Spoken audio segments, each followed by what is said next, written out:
Hello students, I welcome you all to the YouTube channel understanding basics. आज की इस video में हम क्या डिस्कस करेंगे? ये जो छोटा सा आपका टॉपिक दिया हुआ है, चेंजिंग मेथड्स ऑफ वोटिंग, उसको हम लोग यहाँ पर डिस्कस करेंगे। बेसिकली हम लोग ये समझेंगे कि जो हमारा वोटिंग का जो मेथड है, जैसे आज के टाइम में अगर पूछा जाए तो हम लोग वोट कैसे डालते हैं, तो हम लोग ईवीएम में अपना जो वोट है वो रिकॉर्ड करते हैं, राइट। ईवीएम का यूज़ किया जा रहा है आज के टाइम में। बट स्टार्टिंग से ऐसा नहीं था। जब पहली बार जनरल इलेक्शन हो रहे थे तो हमारा तरीका बैलेट पेपर को यूज़ करने का था। तो बैलेट पेपर क्या है ना, बैलेट बॉक्सेस का मतलब क्या है, उसको हम लोग यहाँ पर समझेंगे। और फिर उसके बाद कैसे थ्रू आउट द ईयर्स, आज़ादी से लेकर के अब तक ये जो पूरा चेंजेस रहा है, समय समय पर हमने अपना जो मेथड ऑफ वोटिंग है उसको चेंज किया है, तो वो क्या क्या चेंजेस रहे हैं उसके बारे में हम यहाँ पर समझेंगे। ओके, शुरू करते हैं। These days we use the EVM to record the vote, voters preferences. तो वोटर्स को प्रेफरेंसेस आज के टाइम में कैसे यूज़ हो रही है, कैसे करी जा रही है, ईवीएम का यूज़ करते हुए हम लोग ये सारी चीज़ें कर रहे हैं। बट हमने ऐसा शुरू नहीं किया था। मतलब in the first general election it was decided to place inside each polling booth a box for each candidate with the election symbol of that candidate. Each voter was given a blank ballot paper which they had to drop into the box of the candidate they wanted to vote for. यहाँ पर क्या बोला गया है कि ऐसा नहीं था कि हम अपने फर्स्ट जनरल इलेक्शन में ईवीएम का यूज़ कर रहे थे, नहीं। फर्स्ट जनरल इलेक्शन में हमने जो तरीका अपनाया था उसको अब हम यहाँ पर समझते हैं। तो हमने क्या किया था वहाँ पर, हर पोलिंग स्टेशन में, मतलब हर पोलिंग बूथ पे, पोलिंग बूथ का मतलब क्या है, बेसिकली वो ऐसा एरिया, जनरली स्कूल्स वगैरह में जा कर के लोग अपनी वोट डालते हैं, तो that is called a polling booth, जहाँ पर लोग आकर के अपना वोट डालते हैं, ठीक है। तो हर पोलिंग बूथ में क्या होता था, एक बॉक्स रखा जाता था हर कैंडिडेट के लिए, जो भी उस एरिया से कैंडिडेट खड़ा हुआ है इलेक्शन में, तो हर कैंडिडेट का एक बॉक्स होता था, ठीक है। और उस बॉक्स पे इलेक्शन सिंबल भी हुआ करता था उस कैंडिडेट का। तो सपोज़ किसी एक जगह पर, जहाँ पर एक सपोज़ कोई एक पोलिंग बूथ है, तो वहाँ पर अगर 4 कैंडिडेट खड़े हुए हैं उस जगह से, तो वहाँ पर 4 स्टील बॉक्सेस हुआ करते थे। क्या होते थे? 4 स्टील बॉक्सेस। सपोज़ ये कैंडिडेट ए है, ये बी है, ये सी है, ये डी है। तो इनके रिस्पेक्टिवली जो पार्टी के सिंबल्स होते थे, तो साथ-साथ में यहाँ पर हर बॉक्स पे क्या होता था, हर बॉक्स पे जो कैंडिडेट है उसका जो पार्टी सिंबल है वो भी हुआ करता था, ठीक है। तो इस तरीके से चीज़ें होती थी। फिर उसके बाद जब भी कोई वोटर आता है पोलिंग बूथ पे, तो फिर वो क्या करेगा, उसको एक ब्लैंक बैलेट पेपर दे दिया जाता था। बैलेट पेपर क्या होता है? बैलेट पेपर बेसिकली एक सिंपल सा ब्लैंक वाइट पेपर है, ओके। उसमें कुछ भी नहीं लिखा हुआ है, केवल एक वाइट पीस है, वाइट पीस ऑफ पेपर है, और वो दे दिया जाता था जब भी कोई वोट करने आता था। एंड वो क्या करते थे, उनको वो डालना पड़ता था उस बॉक्स में, उस रिस्पेक्टिव कैंडिडेट के बॉक्स में जिसके लिए वो वोट करना चाह रहे हैं। तो अगर सपोज 4 कैंडिडेट है, हर किसी का बॉक्स यहाँ पर है, ठीक है, हर किसी का बॉक्स है उनके पास उस पोलिंग बूथ में। तो एक वोटर एक वोटर आया, तो वोटर को क्या दिया, बैलेट पेपर दिया गया, ठीक है। एक वाइट स्लिप दे दी गई, वाइट पेपर दे दिया गया। तो अगर उसको रिस्पेक्टिवली ए को वोट करना है, तो वो जा करके उसका जो बॉक्स है उसमें वो पेपर डाल देगा। सिमिलरली अगर उसको बी को डालना है, तो बी वाला जो बॉक्स रखा हुआ है उसमें डाल देगा। सी में डालना है, सी वाले में डाल देगा। डी में डालना है, डी वाले में डाल देगा। इस तरीके से जितने भी कैंडिडेट्स हुआ करते थे उन सब के बॉक्स रखे होते हैं। वोटर के पास क्या दिया जाता है, उसके पास उसको बैलेट पेपर दिया जाता है, एक वाइट ब्लैंक पेपर दिया जाता है, और फिर वो उसको डालना होता है रिस्पेक्टिव बॉक्सेस में जिस कैंडिडेट के लिए वो वोट करना चाह रहे थे। तो ये तरीका होता था जब हम अपना पहला जनरल इलेक्शन एक तरीके से कंडक्ट करा रहे थे। तो लगभग 20 लाख स्टील बॉक्सेस के आसपास यूज़ करे गए इस पूरे पर्पज़ के लिए। पूरे भारत में इलेक्शन जब करा रहे थे तो 20 लाख स्टील बॉक्सेस को यूज़ किया गया। अब एक पंजाब के एक प्रिसाइडिंग ऑफिसर है जो इलेक्शंस को मैनेज कर रहे थे, उन्होंने बताया कि आखिरकार ये बैलेट बॉक्सेस को प्रिपेयर कैसे किया जाता था। तो थोड़ा सा उसके बारे में समझते हैं। होता क्या था कि each of the box has had to have its candidate symbol both inside and outside it, okay. And outside on either side had to be displayed the name of the candidates in Urdu, Hindi and Punjabi along with the number of the constituency, the polling station and the polling booth. तो 2 से 3 important बातें हैं जो हमें समझनी है। हर box में क्या हो रहा है, हर बॉक्स में कैंडिडेट का जो सिंबल है ना, सपोज ये ए कैंडिडेट है, उसका जो इलेक्शन सिंबल होगा ना वो यहाँ पर होगा। बॉक्स के अंदर भी होगा इलेक्शन सिंबल और बॉक्स के बाहर भी होगा, ठीक है। दोनों जगह पर होगा। दूसरी चीज़ क्या है कि साथ ही साथ में जो बॉक्स के चारों तरफ है ना, बॉक्स के चारों तरफ में उस कैंडिडेट का नाम लिखा रहेगा। कौन कौन सी भाषा में? उर्दू में, हिंदी में, पंजाबी में। तो बॉक्स की क्या है, सपोज ये बॉक्स है एक तरीके से 4 साइड हो गया, ठीक है, बॉक्स की।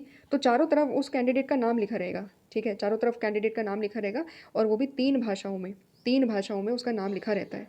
और साथ साथ में क्या लिखा रहेगा, साथ साथ में जो कॉन्स्टिट्यूएंसी है जहाँ से वो खड़ा हुआ है, ठीक है, उस कॉन्स्टिट्यूएंसी का नाम भी लिखा होगा उसमें।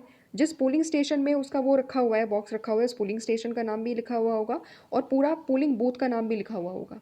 ठीक है, मतलब क्या है कि जो इंपॉर्टेंट इन्फॉर्मेशन है ना, ताकि ट्रांसपेरेंसी रहे, ताकि हमारा आइडिया क्या है, हमारा आइडिया है कि इलेक्शन फ्री और फेयर तरीके से हो, कोई भी एक तरीके से गड़बड़ ना हो, कोई भी करप्शन का केस ना हो जाए इलेक्शन में। इसीलिए हम जितना ट्रांसपेरेंसी के साथ इन्फॉर्मेशन को लिखते थे, उतना वहाँ पर हर बॉक्स, पूरे बॉक्स में जो इंपॉर्टेंट इन्फॉर्मेशन थी, इंपॉर्टेंट डिटेल्स थी, वो रखी जाती थी। चाहे कैंडिडेट के सिंबल की बात हो, चाहे उसके नाम रखने की बात हो, कॉन्स्टिट्यूंसी का नाम, पोलिंग स्टेशन का नाम, पोलिंग बूथ का मतलब कॉन्स्टिट्यूंसी का जो नंबर है ना, कॉन्स्टिट्यूंसी का जो नंबर है, number of the constituency, polling station का नंबर एंड पोलिंग बूथ का नंबर, ये सारी चीज़ें भी वहाँ पर उस पर्टिकुलर बॉक्स में, हर बॉक्स में एक तरीके से लिखा जाता था। ठीक है, तो इस तरीके से जो बॉक्स थे वो प्रिपेयर करे जाते थे एंड काफ़ी टाइम लगता है, काफ़ी टाइम लगता था चीज़ों को प्रिपेयर करने में, बॉक्सेस को प्रिपेयर करने में। जैसे यहाँ पर बताया गया है, to fix the symbol and label the boxes had first to be rubbed with the sandpaper और the piece of brick. I found that it took about 5 hours for the 6 person, including my 2 daughters, to complete this work, and all this was done at my house. तो ये presiding officer बता रहे हैं, ये बता रहे हैं कि जो तैयारी के बाद अगर देखें कि बॉक्स कैसे तैयार करे जाते हैं, तो उसमें काफ़ी टाइम लगता है सिंबल्स को फिक्स करने में, लेबल्स वगैरह तैयार करने में, और बहुत सारे टाइम लगता है और काफ़ी सारे लोग मिल करके काम करते हैं काफ़ी लंबे टाइम तक, कुछ घंटों तक, तब जा करके ये चीज़ें हो पा रही थी। ठीक है, तो काफ़ी टाइम लग रहा था हर बॉक्सेस को प्रिपेयर करने में। सिमिलरली क्या हो रहा है कि ये तो हमने फर्स्ट जनरल इलेक्शन में देखा कि फर्स्ट जनरल इलेक्शन में हमने चीज़ें कैसे करी, क्या मेथड हमने अडॉप्ट करा। होता क्या है, फर्स्ट 2 इलेक्शंस के बाद में दिस मेथड वाज चेंज। ठीक है, पहला इलेक्शन हमारा कब हुआ, उसको 1952 इलेक्शन कहते हैं। सेकेंड इलेक्शन कब होता है, 1957 में। ठीक है, और फिर उसके बाद 1962 में, है ना, 1962 में हमारा थर्ड इलेक्शन होता है। तो जो फर्स्ट 2 इलेक्शन होते हैं, इसमें फर्स्ट 2 इलेक्शंस के बाद ये मेथड को चेंज कर दिया जाता है, यानी कि थर्ड इलेक्शन में जो मेथड है उसको चेंज कर दिया जाता है। क्या मेथड चेंज किया जाता है, ballot paper carried the names and the symbols of all the candidates and the voter was required to put a stamp on the name of the candidate they wanted to vote for. यानी कि हमने जो change करा है ना, जो change करा है वो हमने बैलेट पेपर में चेंज कर दिया। हमने बैलेट पेपर, पहले हमने बोला था कि बैलेट पेपर एक ब्लैंक पेपर है, उसमें कुछ भी नहीं लिखा हुआ। फिर उसके बाद जब हमारे 2 जनरल इलेक्शन हो गए, थर्ड जनरल इलेक्शन में हमने अपना बैलेट पेपर चेंज करा और इस तरीके का बैलेट पेपर तैयार करा, जिसमें क्या हो रहा है, कैंडिडेट का नाम है एक तरफ और दूसरी तरफ उसका इलेक्शन सिंबल भी है। समझ में आ गया। फिर उसके बाद जैसे ही ये कोई वोटर आता है, तो वोटर को ये बैलेट पेपर दे दिया जाएगा। फिर वोटर को क्या करना है, वोटर को सपोज़ जिस भी कैंडिडेट को वोट करना है, तो उसके आगे वो स्टैंप लगा देगा अपना। ठीक है, सपोज़ इस वाले कैंडिडेट को वोट करना है तो यहाँ पर वो अपना स्टैंप मार देगा, यहाँ पर अगर वोट करना है तो यहाँ पर अपना स्टैंप मार देगा, या जहाँ पर भी उसको वोट करना है तो वहाँ पर वो अपना एक तरीके से स्टैंप मार कर उस रिस्पेक्टिव बैलेट बॉक्स में, जो इस कैंडिडेट के लिए जिसने वोट करा है, उसके बैलेट बॉक्स में वापस इस पूरे बैलेट पेपर को डाल देगा। ठीक है, तो ये चीज़ें करी गई थी आफ्टर द एक तरीके से जब 2 जनरल इलेक्शन हो गए उसके बाद ये चीज़ें हमने चेंज करी। This method work for nearly 40 years. लगभग 40 साल तक हम लोगों ने ये जो तरीका है न्यू बैलेट पेपर का वो किया। Towards the end of 1990s the election commission started using EVM. तो 1990s के एंड तक आते आते इलेक्शन कमीशन ने ईवीएम को एक तरीके से यूज़ करना चालू करा।